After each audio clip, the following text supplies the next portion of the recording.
ila na sisi wenyewe tulio na malimbuko ya roho, sisi pia tunaugua katika nafsi zetu, tukikutazamia kufanywa wana, yani ukombozi wa mwili wetu. Tuombe. Baba, katika jina la Yesu, tunalitukuza jina lako asubuhi ya leo. Asante kwa ajili ya kibali na neema yako Bwana juu yetu. Umetujalia kuingia katika nyumba hii ya ibada kukufanyia ibada. Roho Mtakatifu, tamalaki saa hii kwenye malango haya, kwenye anga hili na ardhi hii. Tamalaki neno lako Bwana likatufae tunaosikia. Chakula cha kweli na kinywaji cha kweli kikatufae sisi watoto wako Bwana asubuhi ya leo. Katika jina la Yesu, fikra na fahamu zetu zikafunguke. Katika jina la Yesu Kristo wa Nazareti aliye hai, Mungu kajitwalie utukufu peke yako kwenye hii madhabahu. Katika jina la Yesu Kristo wa Nazareti aliye hai, Baba, tunakiri na kuahidi hatutagusa utukufu wako. Utukufu ni kwako peke yako. Utupae neema ya kusimama na kutamka maneno yako ya uzima. Asante Mungu mtakatifu, maana wewe unajishughulisha sana kwa mambo yetu. Asante Mungu kwa maana ulimtoa Kristo kwa ajili yetu. Majira haya ya Pasaka tunatafakari habari za Kristo Yesu kwenda msalabani.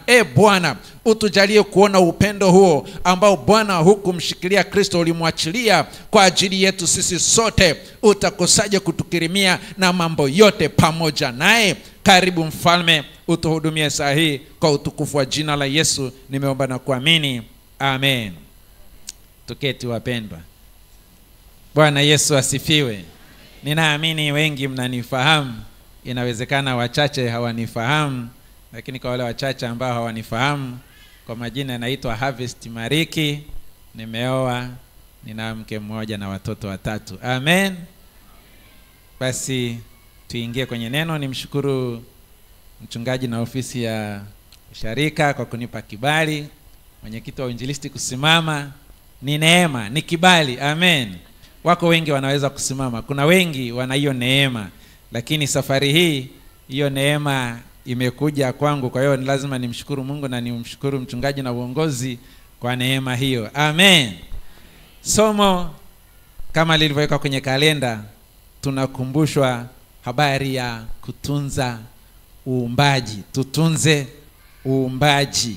Na watoto walipokuwa wanaimba hapa wakasema, amenitoa kutoka katika udongo na kunifanya kuwa mtu. Kwa hiyo tukizungumza habari ya kutunza uumbaji, ni tutazungumza habari ya wadudu, sijui mimea, tutazungumza na virusi huko, lakini humo ndani kwenye uumbaji mtu, wewe na wewe upo. Na wewe unahitaji kutunza uumbaji, unahitaji kujitunza. Amen. Kwa hiyo kichwa kinatuongoza kutunza uumbaji. Na katika somo tunamuona Paulo akiandika kwa Warumi, anazungumza jambo ambalo linaonyesha ni changamoto katika maisha. Anasema, na yahesabu mateso ya wakati huu wa sasa kuwa si kitu kama utukufu ule utakaofunuliwa kwetu. Anaonyesha kuna hali fulani ya mateso, na ukichunguza maisha ya mwanadamu utaona kuna hali fulani ya mateso. Labda niseme sijui ni mpambano, au niseme ni changamoto, au niite ni maumivu, lakini kwenye maisha ya binadamu hakuna namna utakwepa hivyo vitu. Hakuna namna utakwepa hayo mambo. Changamoto zipo. Na Paulo anasema, na yahesabu haya mateso ya wakati huu wa sasa kuwa si kitu. Anachukua ile thamani ya haya mateso, anaangalia na thamani ya kule anakoelekea. Anaona kabisa hii thamani ya haya mateso ni ndogo sana. Yaani nikipiga kwa kuthaminisha haya mateso, alafu nikathaminisha kile kitu ambacho ninakiendea, Paulo anasema hii si kitu. Kwa sababu gani? Tunao uzima wa milele, na ndicho kinachotuleta kwenye ibada. Tunakuja kumfanyia Mungu ibada, tunajua kabisa kuna habari ya uzima wa milele. Kwa hiyo kuna changamoto, lakini hizi changamoto zisiwe ni sababu ya kukuzuia wewe kumuona Mungu. Bwana Yesu asifiwe. Na Kristo Yesu alipita kwenye hizi changamoto, lakini hazikumsumbua. Na ukiwa unaangalia kwenye maandiko utaona jinsi ambavyo walikuwa wanamsumbua na maswali mengi. Na anajua kabisa ninauendea msalaba. Lakini pamoja na kwamba Kristo Yesu alijua anauendea msalaba, bado alikuwa na ujasiri, bado alikuwa na majibu makavu. Wakimjia wale wanadamu, wale makuhani, mafarisayo, masadukayo, wakimjia alikuwa anawajibu. Haogopi ama hahofi kwamba baada ya hapa hawa watu wanaenda kunitesa, baada ya hapo hawa watu wananipeleka msalabani. Hiyo haikumsumbua Yesu. Anajua kabisa hiyo changamoto ipo, na akaandika kabisa kwamba ulimwenguni mnayo dhiki, jipeni moyo, nimeushinda ulimwengu. Yani anazungumza habari ya thamani ya kule anakoenda. Kwa sababu anaposema nimeushinda ulimwengu, bado hajafa, lakini anasema nimeshinda. Yani ameshaona kule anakoelekea kuna ushindi, pamoja na kwamba hapa katikati anaona kuna changamoto, anaona kuna mijeledi, anaona kabisa kuna hali ya kuangikwa msalabani, kuna misumari na nisubiri hapa, lakini anasema nimeushinda ulimwengu. Bwana Yesu asifiwe. Kwa hiyo hata wakati anaenda kuomba, ile ni wakati wake wa private na Mungu wake na baba yake, kwamba Baba, ikiwezekana hiki kikombe kiniepuke, lakini mapenzi yako yatimie. Anajua. Kwa hiyo yale maombi ni ya kumsaidia yeye kuvuka ile changamoto. Ipo, lakini anajua kabisa nitashinda, na nikishinda thamani yake kule mbele ni kubwa. Na ndicho kilichotokea baada ya Kristo kufa msalabani. Ile thamani sasa ndio ikaonekana. Haleluya. Wale ambao walikuwa wanamtesa ndio wanaona ile thamani. Pazia linapopasuka, giza linapotokea, ndipo wana panic, ndipo wanashtuka, wanasema hakika huyo alikuwa ni mwana wa Mungu. Yani wanashtuka. Lakini wakati wanamtesa wanaona ndio wameshinda. Wakati wanamtesa wanaona ndio yani maisha wamewini. Lakini walipokuja kuona kilichotokea, wakajua kabisa hakika huyu alikuwa ni mwana wa Mungu. Kwa hiyo kuna changamoto ambazo zinatokea, lakini zisikukwamishe kwenye kumtumikia Mungu. Haleluya. Usikwame. Kwenye Biblia yangu hapa, alafu ndio wakati nasoma sikuwaambia, ina Kiswahili fulani hivi kinapishana kidogo. Kwa hiyo inawezekana wakati unasoma ndio uliona anaenda tofauti kidogo wamebadilisha maneno kidogo, lakini ni yale yale. Amen.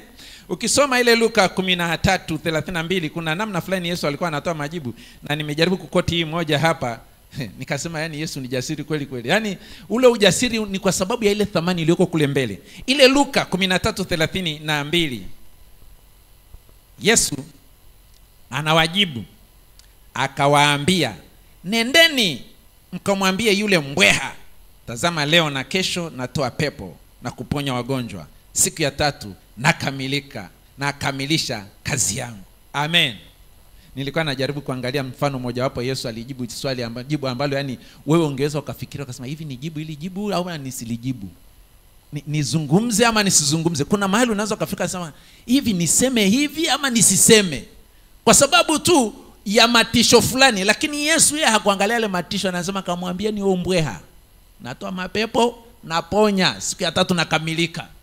Anajua thamani ya kule anakoelekea. Ni lazima ukiwa kama Mkristo ujue thamani ya kule unakoenda. Yani usije ibadani kwa hasara, tambua thamani ya kule unakoelekea. Bwana Yesu asifiwe. Yani huishi hapa, kuna thamani. Wakati mwingine tukipata misiba inakuwa ni ngumu kuchukuliana na msiba. Lakini wakati mwingine kwenye msiba inabidi uangalie thamani ya kule ya mtu anakoelekea. Unajua, yani wewe mtu kabisa, yani unajua kabisa, yani safari ni safari, yani hatuna namna, yani hapa hatuna mji udumuo, kuna mahali tunaenda pa thamani zaidi. Tunaachana na hizi changamoto anazozisema Paulo hapa kwamba kuna mpambano, kuna maumivu, kuna changamoto fulani, kuna mateso. Anasema achana na hiyo, kuna mahali pa thamani tunaenda. Yani ufike mahali utafakari kwamba ndio nimeachana na mpendwa wangu. Hata Yesu aliachana na Lazaro alipokuta ameshazikwa akalia, lakini pamoja na kwamba kuna hiyo changamoto, lakini kuna kitu cha thamani zaidi anakoelekea. Amen. Na hapa katika ile somo tumeona pia hii changamoto haishi kwa watu.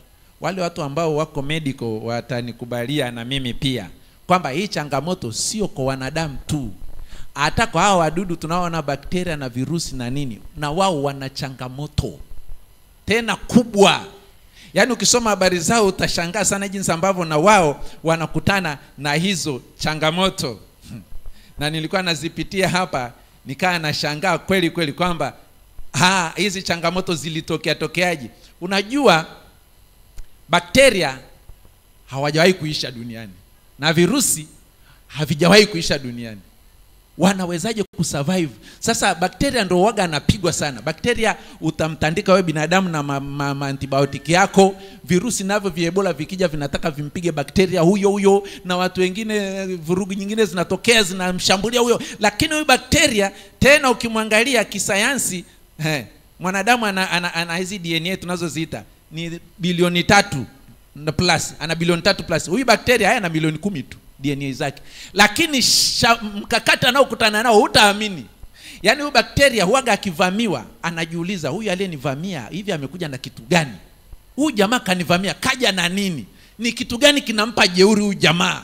Na yule bakteria anatafuta kwenye DNA mahali ambapo panampa jeuri huyo jamaa anayekuja. Kwa hiyo bakteria anatengeneza enzyme. Hiyo enzyme kazi yake ni kuja kumkata huyu jamaa akiingia tena. Atakufa, lakini huaga anagawanyika haraka sana. Kwa hiyo wakati anaingia huyu virus, wakati anasubiri amuue huyu bakteria, aishajigawa, aishafanya kitu kinaitwa binary fission, aishajigawanya mara nyingi, alishatengeneza na wengine, na huko ameshachukua nakala ya yule jamaa aliyekuja kupika. Wengine wanakufa, wengine wanaendelea kusema nakala iko hapa. Akirudi tena wana ile nakala. Sasa huyu jamaa amerudi, huaga silaha yake iko hapo, kata hapo. Kwa hiyo anaenda kwenye kile kinasaba, kwenye ile DNA anaenda kukata pale, chap, afu bakteria anaendelea kusurvive. Bwana Yesu asifiwe. Kadude kadogo, yani DNA kake kadogo. Sisi ya kwetu tunatumiaga 2% tu. Kenyewe kanatumia karibia zote. Sasa sisi tuna bilioni 3 lakini tunatumia kama 2%. Lakini yeye ana milioni 10 lakini anajitahidi kutumia zote. Yani anakuwa makini kwamba yani natumia nguvu yangu yote kuhakikisha kwamba napambana na adui. Bwana Yesu asifiwe. Tuna changamoto, kuna mambo ambayo tunakutana nayo kwenye maisha. Jaribu kutafiti huwa yanaanzia wapi. Bakteria sikuzidi akili, yanaanziaga wapi haya matatizo? Hii changamoto huwa inatokea wapi ili niweze kushindana nayo? Yeye anasema haya bana hayana thamani, haya thamani yake ndogo sana. Paulo anasema hii thamani, haya mateso thamani yake ni ndogo mno, napambana mimi, najua mbele kuna thamani kubwa zaidi. Tena nikamsoma bakteria bana ana katabia kingine. Wakati mwingine anaangalia huyu virus kaja, okay, amekuja na mlango upi, ama amekuja kupitia mlango upi. Sasa anaangalia, kwa mfano akijua huyu jamaa huaga hizi pembe ndio zinamsaidia kuingia kwenye mwili wangu, anazitafuta hizo pembe. Hizi pembe ndio anazitumia. Sasa tufanyeje? Tengeneza kisu au tengeneza mkasi, akija kata hiyo pembe, afu tuone ataingiaje. Kwa hiyo akija siku nyingine, si wenzake ameshakufanya kashaka habari taarifa kwenye kumbukumbu zake, akitokea tu ako kakitu kanaitwa ka CRISPR. Yaani akitokea tu anasema jamaa kaja kata hiyo pembe. Zikishakatwa zile pembe, virus haiwezi kuingia tena. Kwa bakteria amekuwa salama. Kwa hiyo changamoto zipo kila mahali, si ndio wapendwa? Kwa hiyo usichukulie changamoto kwamba ni wewe tu unapata changamoto. Hizo changamoto zipo.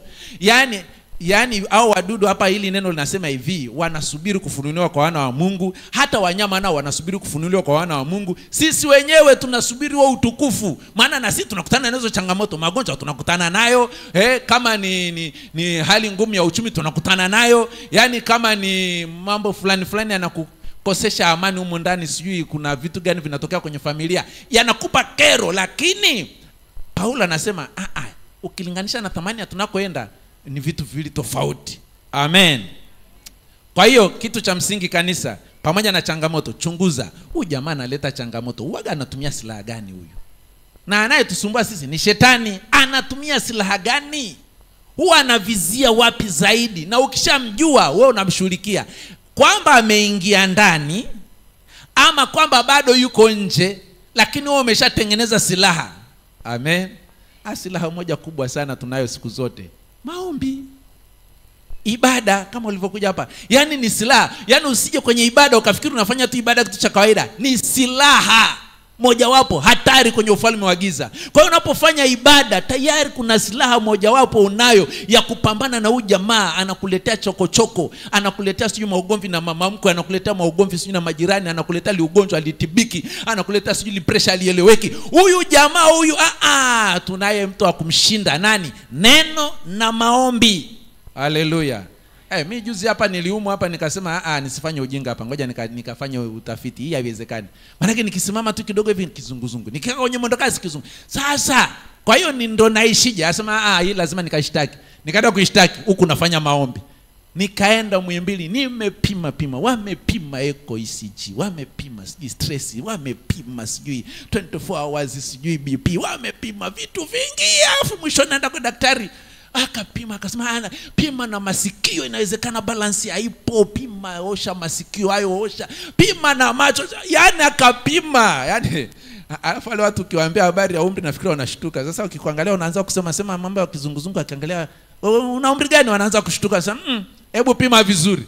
Sasa anaenda kumuona daktari, akaangalia, akasema kuna kadalili kwa mbali, lakini hatuwezi kukupa dawa, wewe mzima.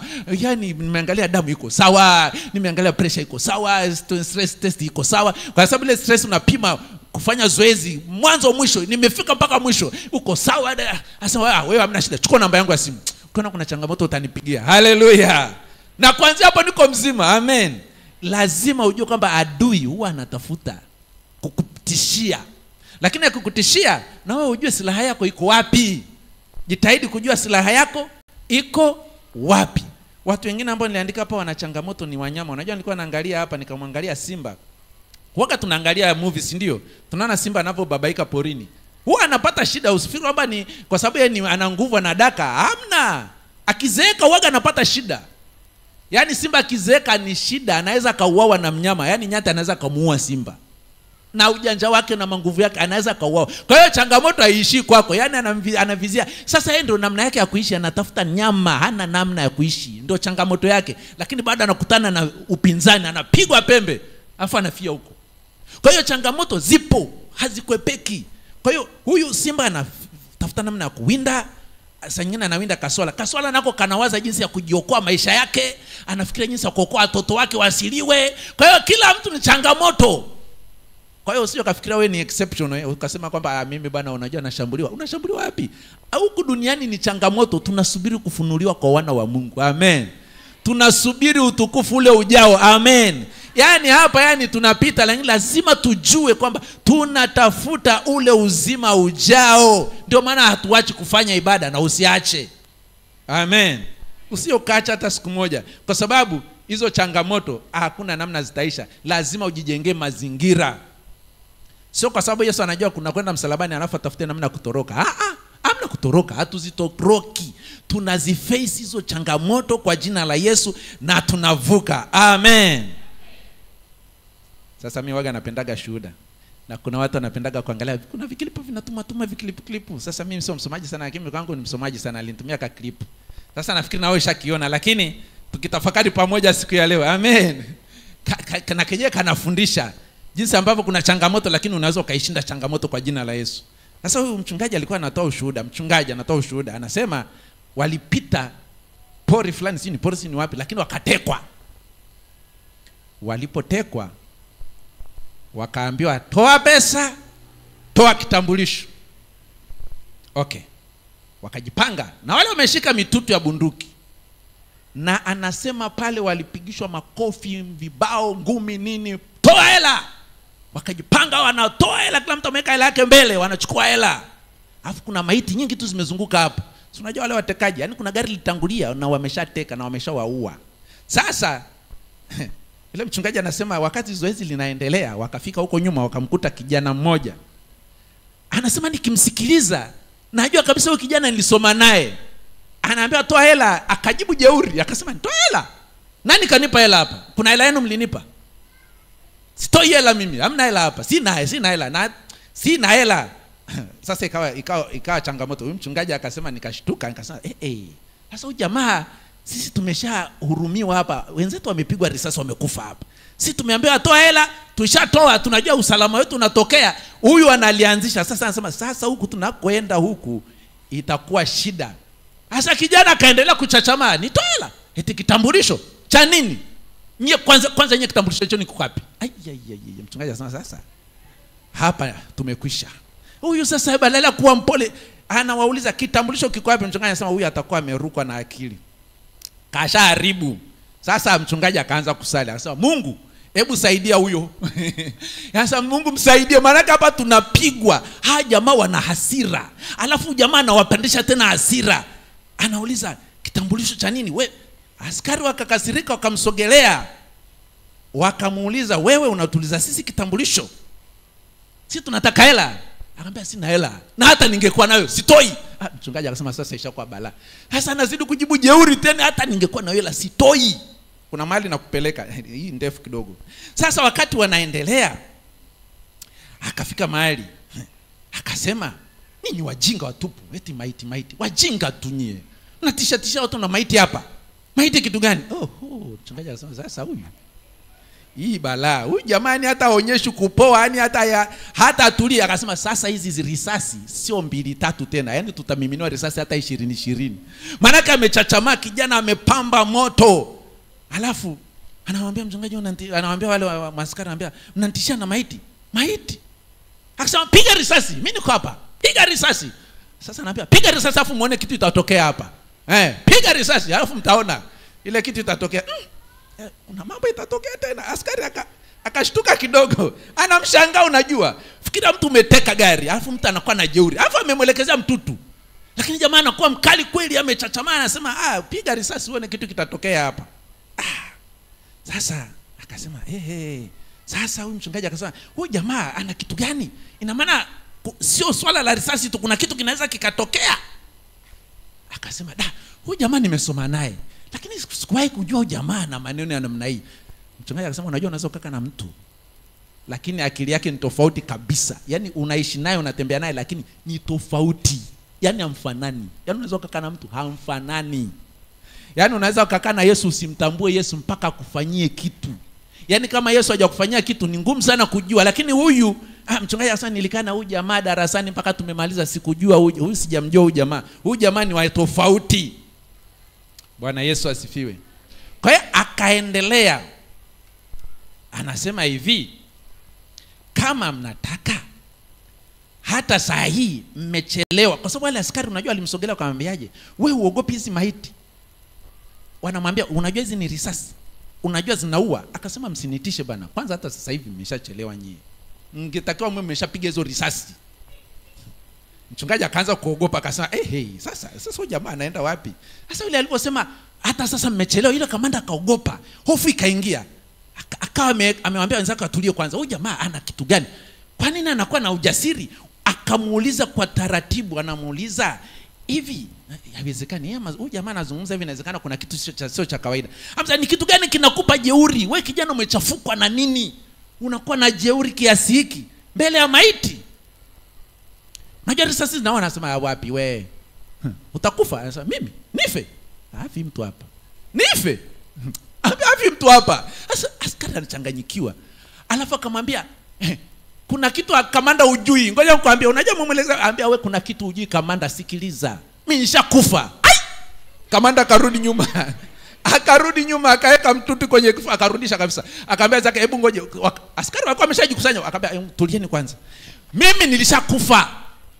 Miaka 2000 Kalvari nilishakufa mimi. Na tisha na kufa hapa. Nishakufa mimi. Sasa askari kabidi awe mpole. Sasa yule mchungaji anasema mimi nachanganyika, huyu jamaa hii akili ameipata wapi? Mimi nishakufa siku nyingi, msinitishe kabisa. Nishakufa Kalvari ndani ya Kristo. Hiyo point ndo niliipenda mimi. Bwana Yesu asifiwe. Tuko kipindi cha Kwaresma, hiyo ndo niliipenda. Nilishakufa ndani ya Kristo. Ukikutana na changamoto, kumbuka kuisemesha hiyo changamoto, nilishakufa ndani ya Yesu. Yaani huyu kijana hapa alinifurahisha sana. Nilishakufa ndani ya Yesu. Wanakuambia kuna kansa, naambia wewe kansa achana na mimi. Hiyo kansa ilishachukuliwa na Yesu pale msalabani siku nyingi. Usinitishe na kansa. Sasa nakwambia unajua kansa inaua, anaambia sio kuua tu, acha iue. Yesu mwenyewe huyo alishakufa na alishafufuka. Usinitishe. Yaani uwe na jeuri. Yaani unamwambia usinibabaishe. Ninaye Yesu, ninacho kitu cha ziada. Kwa hiyo wale askari walirudi nyuma, akamwambia Isaya tukujua kwamba ulishakufa. Yule askari akamsogelea akamwambia umesema ulishakufa? Asa ndio, si ndio nimekuambia. Miaka mingapi umesema? Akamwambia miaka 2000. Sasa unajua askari bwana akachekesha, akamwambiaje unajua? Basi tusamehe. Sisi tulikuwa tujui kama tunaongea na mtu aliyekufa. Sasa anamwambia mimi sikujua kama naongea na mtu aliyekufa. Kumbe ulishakufa miaka 2000. Hatuna shida na wewe.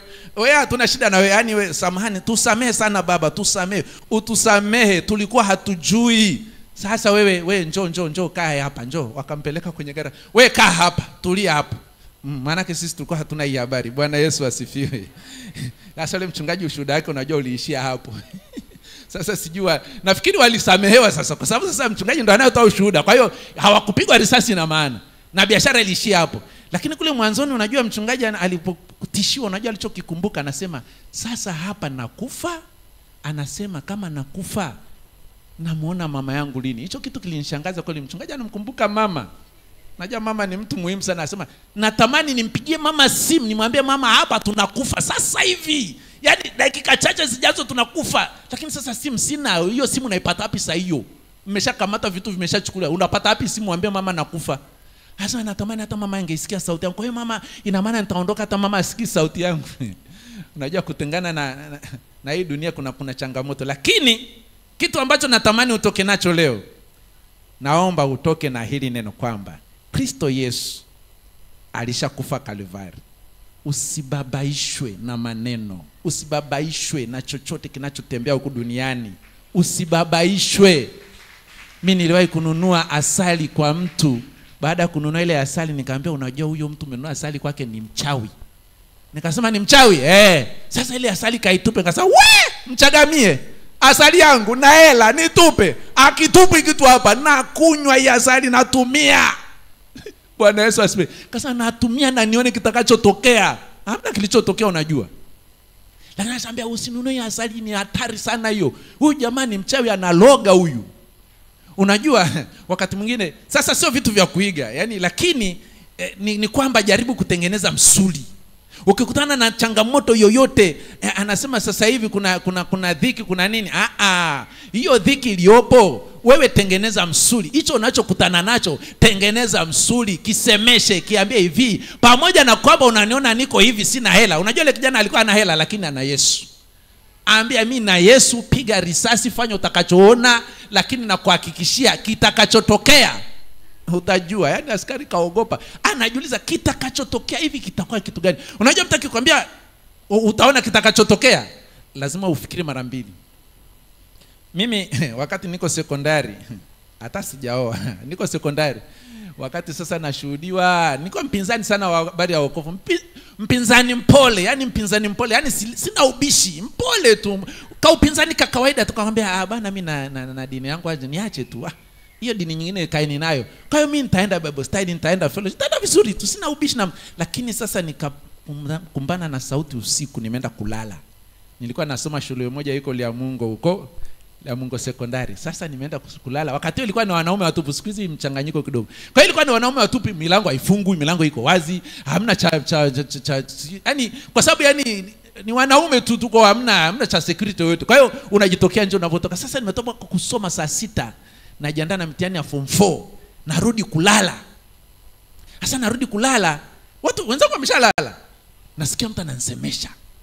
Sasa sauti inasemesha. Nani huyu? Ananisemesha habari za wokovu, ananisemesha. Akinisemesha na mimi namjibu. Lakini sio mtu namuona unajua. Lakini nasikia ananisemesha, namjibu, ananijibu na mimi namjibu, ananijibu na mimi namjibu. Unajua niliangalia saa mpaka saa 8, namjibu tu.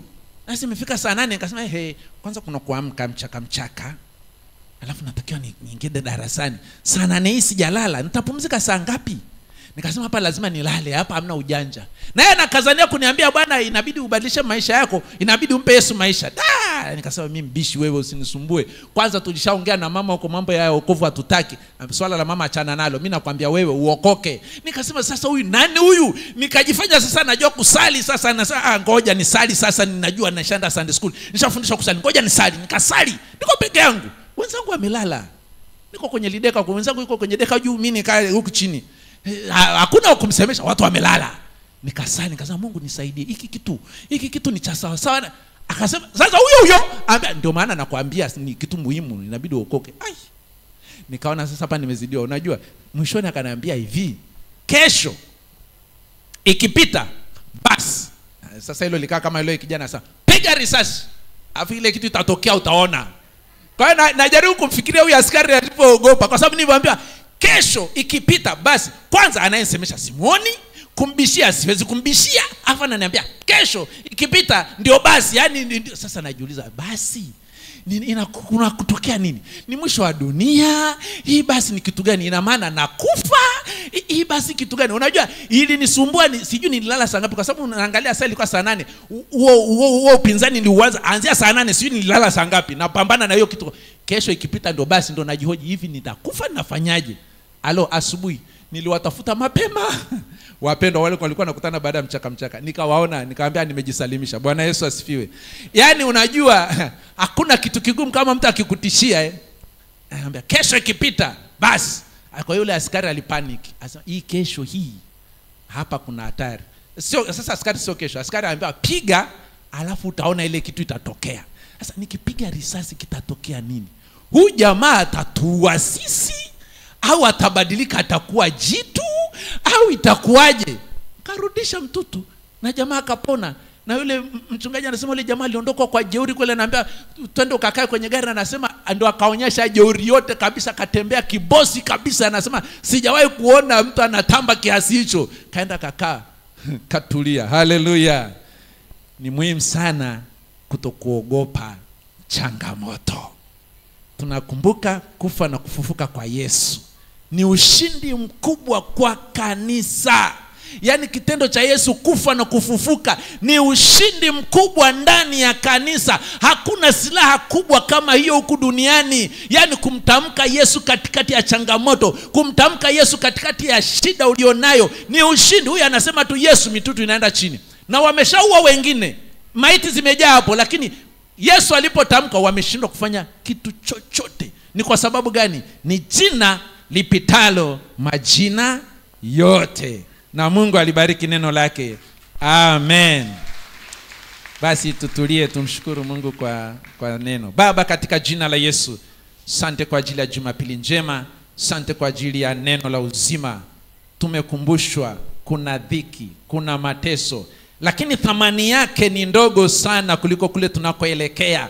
Hatupaswi kuogopa shida wala changamoto iliyoko kwenye maisha. Kule tunakoenda, hii ibada tunayoifanya ni kwa ajili ya kule tunakoelekea. Ni thamani kubwa zaidi. Uzima wa milele ni thamani kubwa sana. Hatupaswi kuogopa. Yesu, tusaidie kuona thamani ya msalaba. Kufa na kufufuka kwako ni ushindi mkubwa. Tumeshuhudiwa hapa jinsi ambavyo majambazi walinywea baada ya kukutana na jina lako Yesu. Tusaidie kila tunachokutana nacho kinatutesa kwenye maisha, tukumbuke jina lako Yesu ni jina lipitalo majina yote. Kwa utukufu wa jina lako Yesu tumekuomba na kukushukuru.